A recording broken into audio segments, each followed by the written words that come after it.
हाय, कैसे हैं आप सभी लोग। मेरा नाम देवेंद्र रंगवाल है। आप सबसे पहले आज हम जेटेक की बात करेंगे और जेटेक के एक लॉग सीट को पढ़ना सीखेंगे। ठीक है, तो आज मेरा मेन काम आपको ये लॉग सीट पढ़ाना है कि बेसिकली ये होता क्या है, इसके अंदर क्या क्या इन्फॉर्मेशन आती है।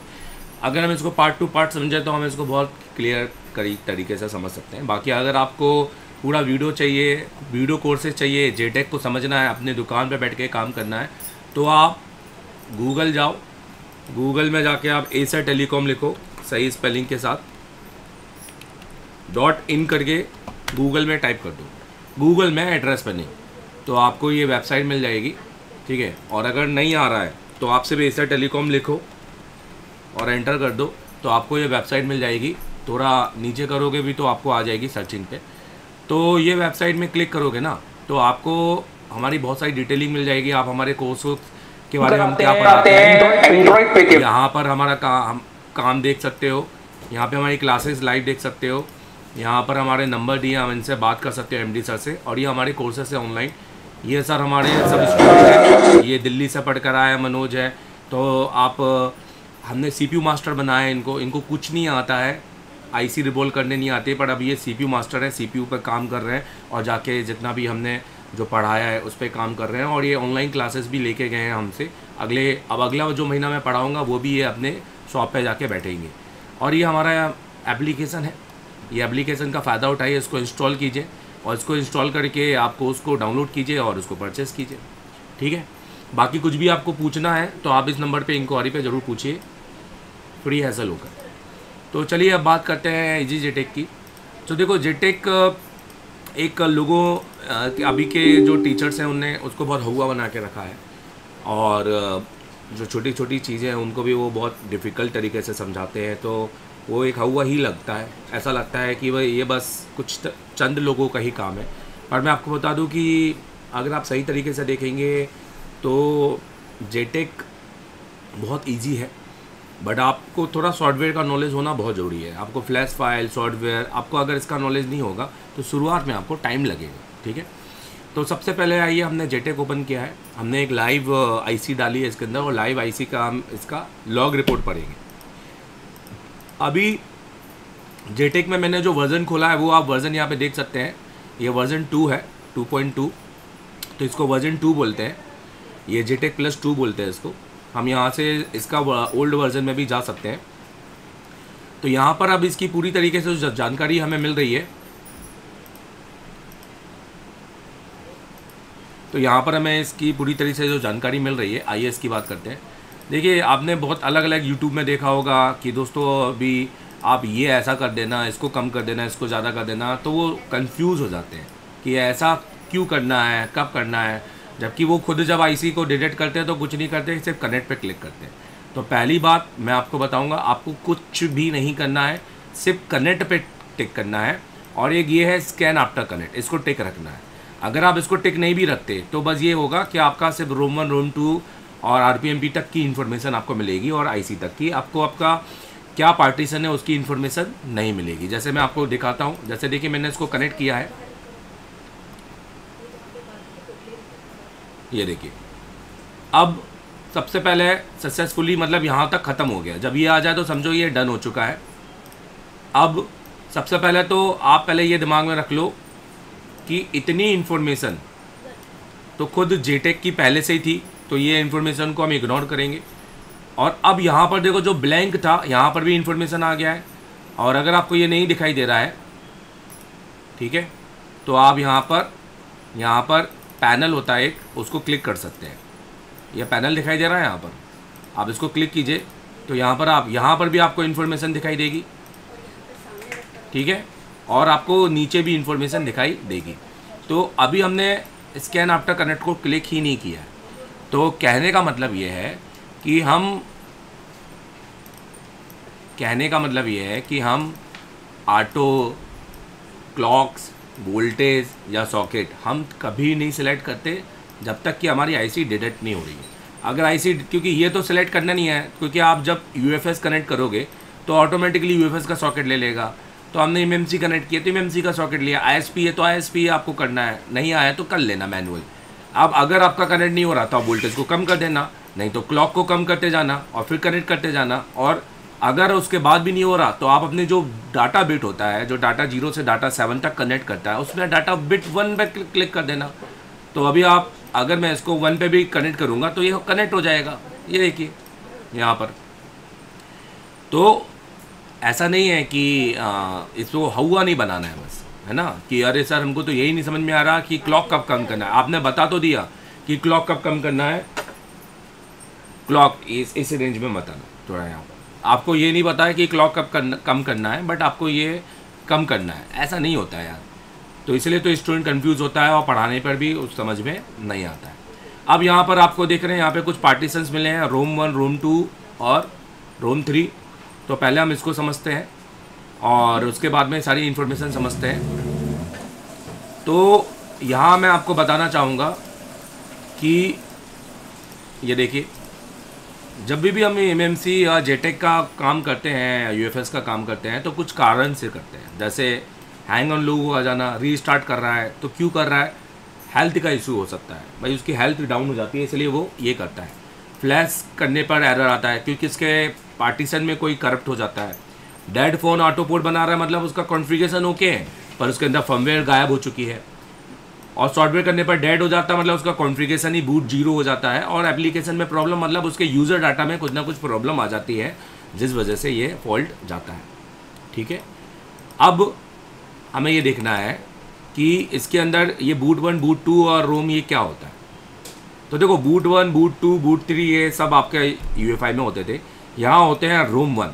रोम 1 आपकी मेन फाइल होती है जिसके अंदर सारे पार्टीशंस होते हैं, जिसमें नॉर्मल फाइल मतलब फ्लैश फाइल, क्रिटिकल फाइल मतलब आपकी कोई कस्टम फाइल, ठीक है, कस्टम फाइल्स होती हैं, या IMEI बेसबैंड की फाइल। और रोम 2 जिसके अंदर प्री लोडर कनेक्टिविटी जिससे पोर्ट बनता है, और रोम 3 जिसमें फर्स्ट लोगो सेकंड लोगो पर जाता है। इसके अंदर वैसे कोई फाइल होती नहीं है, फाइल इसी के अंदर ही पाई जाएगी।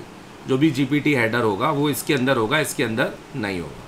और RPM भी आपका हार्डवेयर ID होती है, जिससे आप चाबी होती है जो कॉलकम के अंदर, जिससे हम जिसको कहते हैं ना कि CPU नहीं चेंज कर सकते भाई, MMC चेंज किया तो CPU भी बदलना पड़ेगा, ये करके।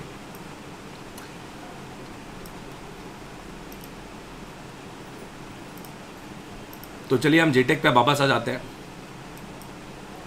तो जब भी अगर आप कनेक्ट पर क्लिक करते हो विदाउट स्कैन आफ्टर, आपको इसको क्लिक करके ही करना है। बट फिलहाल मैं आपको बताना चाहूँगा, तो आपको केवल इतनी ही इन्फॉर्मेशन देखने को मिलेगी। इसके अंदर सबसे पहले आपको MMC की इन्फॉर्मेशन देखने को मिल रही है, ठीक है।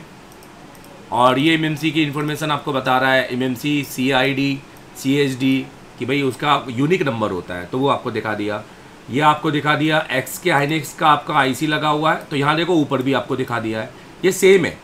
ये इसका पार्ट नंबर है, तो यहाँ पर भी दिखा दिया। UFS होता तो वो IC के ऊपर जो लिखा होता वो लिखा होता। फिर यहाँ पर आप देखो तो ये रोम 1 का साइज़ दिखा रहा है 64 GB, तो यहाँ पर भी आपको दिखाई दे रहा है, ये दिखाई दे रहा है। रोम 2, रोम 3 का एक आपका ऑटो साइज़ होता है 4 MB का, तो वो दिखाई दे रहा है। और RPMB का साइज़ भी दिखाई दे रहा है, तो वो दिखाई दे रहा है। और RPMB आपको दिखाई दे रही है नॉट क्लीन, मतलब अभी इसकी हार्डवेयर ID, इसकी चाबी अभी है, ठीक है। तो बस, तो इसमें आपको बहुत ज़्यादा गौर करने वाली कोई ऐसी बात खास नहीं है।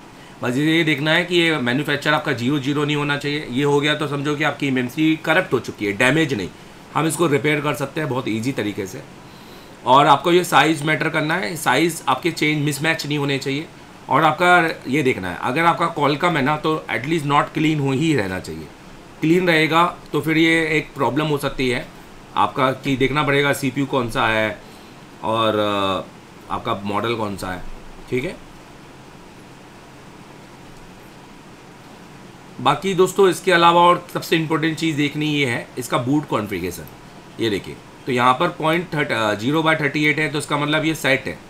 इसका मतलब है कि अगर ये फ़ोन, अगर ये चिप फ़ोन में लगाई जाए तो ये पोर्ट बनाएगी फ्लैश करने के लिए। और यहाँ पे पार्टीशन आप कंप्लीटेड देख रहे हैं, तो यहाँ पे 0 1 है, इसका मतलब ये रीपार्टीशन हो चुकी है, मतलब हमने इसका हेल्थ रिपेयर कर ली है, ये हेल्थ रिपेयर हो चुकी है, ठीक है। जनरली 0/00 आता है। तो ये इन्फॉर्मेशन आपको यहाँ पर दिखाई दी है, ये मैंने आपको दी है, MMC की पूरी इन्फॉर्मेशन है, जिसके अंदर आपका ये 0 नहीं होना चाहिए, साइज़ आपको मिसमैच नहीं होना चाहिए। ये आपको कॉलकम में छोड़ के अगर सब में क्लीन भी हो तो चलेगा, कोई दिक्कत नहीं है, बट ये आपको डिपेंड करता है ऑन CPU पर, ठीक है। ये आपका 0 नहीं होना चाहिए, और ये भी आपको चेक करना है कि आपका हेल्थ रिपेयर हो गया है कि नहीं। अब यहाँ पर आप देखो तो ये आपका रोम 1 का पार्टीशन है, आपको यहाँ दिखाई दे रहा है 58, और रोम 2 और रोम 3 में 4 MB है, जो कि आपका नॉर्मल है। पर आपकी फ़ाइल कहाँ है, आपका अंदर का मटेरियल कहाँ है, तो वो आपको, उसके लिए आपको क्लिक करना पड़ेगा यहाँ स्कैन आफ्टर पे। तो अब मैं यहाँ पे क्लिक करता हूँ, बट अब आया तो नहीं, तो क्या करें अब, तो अब इसको फिर से क्लोज करेंगे। क्यों? क्योंकि ये कनेक्ट का बटन गायब हो चुका है। तो देखिए, तो पहले क्लोज किया, फिर कनेक्ट किया, अब ये कनेक्ट स्कैन आफ्टर कनेक्ट, मतलब इसके अंदर फ्लैश फाइल, फर्मवेयर, पार्टीशन, ये सब कुछ दिखाई देगा हमको। फर्मवेयर का वर्जन नहीं मिलेगा, ये देखो ये आ गया, तो इसके अंदर ये फर्मवेयर है। अब इसमें ये आपको कुछ इस तरह का मिलेगा, GPT header is not found. तो रोम 2 रोम 3 में ऐसा ही मिलेगा, हमेशा ऐसा ही मिलना चाहिए। रोम 1 में आपको हमेशा GPT हेडर मिलना चाहिए। अगर मानो किसी फ़ोन में आपने चेक किया और इसमें भी लिखा है GPT header is not found, तो आप समझ लेना कि इसके अंदर जो फर्मवेयर है, ये जो फ्लैश फाइल है, ये कम्प्लीटली डिलीट हो चुकी है। GPT पार्टीशन ही डिलीट हो चुका है, फॉर्मेट हो चुका है, वो आपको बनाना पड़ेगा डंप के साथ, या फिर जो तरीके हैं इसके विदाउट डंप। अब ये आपकी सारी फर्मवेयर है, जो आपकी फ्लैश फाइल होती है, जिसमें आप देखो तो आपको सबसे इम्पोर्टेंट है यूज़र डाटा, ये देखना बहुत ज़रूरी है। अगर आप इसका साइज़ नहीं देखेंगे तो आपको लगेगा यार मेरा तो सब कुछ सही है, फिर मेरा क्या दिक्कत है। इसका साइज़ मिसमैच नहीं होना चाहिए। जैसे ये देखो 51 GB है, ये 0 नहीं होना चाहिए, ऐसा नहीं लगे कि 2 GB दिखा रहा है, 1 GB दिखा रहा है, ऐसा करके, ठीक है। और इसके अलावा दोस्तों यहाँ पर ये जो आपको फाइलें दिखाई दे रही हैं, सारे आपके पार्टीशन है, जिसके अंदर जो पिंक फाइल है ये आपकी सिक्योरिटी बैकअप है, जिसके अंदर बेसबैंड IMEI का आपका रहता है, नेटवर्क की फाइलें होती हैं। तो कहने का मतलब है कि इसके ऊपर भी कुछ फाइलें हो सकती हैं, जैसे कुछ कस्टम फाइलें होती हैं, उनको भी आपको समझना है कि खाली ये नहीं कि पिंक फाइल को ही क्लिक करना है, हालांकि पिंक फाइलों से ही हो जाता है काम, ठीक है। और रोम 1 रोम 2 में कोई भी तरह की फाइल नहीं होती, तो अगर ऐसा ही आएगा तो समझना बिल्कुल सही है। ऐसा मत सोचना कि रोम 1 के और रोम 2 के अंदर भी कोई फाइल आ जाएगी इसके अंदर, ठीक है। फाइल इसी के अंदर होगी यहाँ पर, और ये सारी फाइलों को आपको टिक करना पड़ेगा, तब जाके आपको यहाँ पर ये बैकअप कर। तो मैं आपको ये सब बताऊँगा अगले वीडियो के अंदर। अभी मैंने आपको सिर्फ ये लॉग सीड का एक इन्फॉर्मेटिव वीडियो डाला है। तो मुझे बताइए दोस्तों ये वीडियो आपको कैसा लगा, और इस वीडियो के अलावा मैं आपको MMC सेटिंग के अंदर ये क्या होता है, सैमसंग में हम MMC change CID, right protection remove करना, फैक्ट्री या पूरा फॉर्मेट कर देना, स्मार्ट हेल्थ चेक करना, AST CHD रिपेयर करना, यूनिवर्सल फॉर्मेट फ्लैग करना, कॉन्फ़िगरेशन बूट बनाना, यहाँ से भी एक्नॉलेजमेंट दे सकते हैं, है ना, ये कर सकते हैं। इसके अलावा ये पार्टीशन रिपेयर हो गया, यहाँ से हम पार्टीशन को GPT पार्टीशन साइज़ को रीपार्टीशन कर सकते हैं, मतलब हेल्थ रिपेयर कर सकते हैं। सीधी सी बात है, घुमा के बोलना तो फिर कैसे भी बोला जा सकता है। यहाँ पे हम रोम 1 रोम 2 का, यहाँ पे आप रीड MMC का यहाँ से भी अब रीड कर सकते हैं, AST CHD, यहाँ पे इनके साइज चेंज कर सकते हैं। और कुछ यहाँ पर भी आपको दिया है, जैसे तो इसके अलावा ये सब कुछ बताऊंगा धीरे धीरे वीडियो के अंदर, और ये एप्लीकेशन के अंदर पूरा वीडियो है इसका, तो आप इसका पढ़कर मज़ा उठाओ ताकि आप इस पर काम कर सको। ये हुआ नहीं है, हुआ बनाया गया है और बहुत सरल है। और दोस्तों अगर आपको रिपेयरिंग सीखना है तो आप अभी कॉल करो CPU master. Daily live set में CPU लगाएंगे आपके सामने, आपका फ़ोन बनाकर और खाली आपको थ्योरी पढ़ाकर घर नहीं भेजेंगे और आपको बेवकूफ़ नहीं बनाएंगे, आपसे प्रैक्टिकल करवाएंगे। क्योंकि एक फ्रेशर को जब तक खुद बोर्ड में काम नहीं करेगा, ठीक है, तब तक वो नहीं होगा। और बोर्ड लाइव होना चाहिए, ऐसा डेड बोर्ड में तो काम सभी कर लेते हैं, सारे इंस्टीट्यूट वाले डेड बोर्ड में काम कर रहे हैं, सेव काम नहीं करना, लाइव बोर्ड में काम करना है। तो आप एशिया टेलीकॉम को ज्वाइन करो, CPU मास्टर, और एक ये वाला एप्लीकेशन अभी के अभी इसको डाउनलोड करो और एक कोर्स का फ़ायदा उठाओ।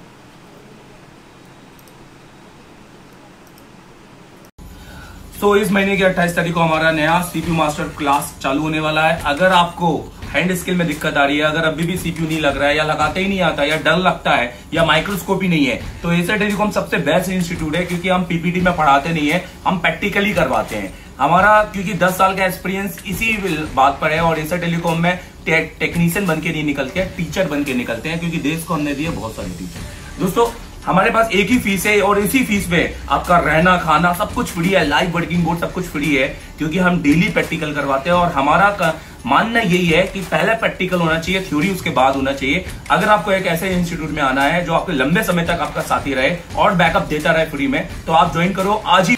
और दोस्तों अगर आपको मुझसे पढ़ना है तो आप मुझे कॉल कर सकते हैं 7007311192, क्योंकि मेरे पास है 10 साल का एक सिर्फ टीचिंग का एक्सपीरियंस, जिससे मैं आपको दे सकता हूँ बेहतर क्वालिटी की टीचिंग और आपको टेक्नीशियन से टीचर तक बनाने का सफर, क्योंकि मैंने बनाए, देश को दिए हैं बहुत सारे टीचर्स। तो thank you very much visiting for us. Follow करो।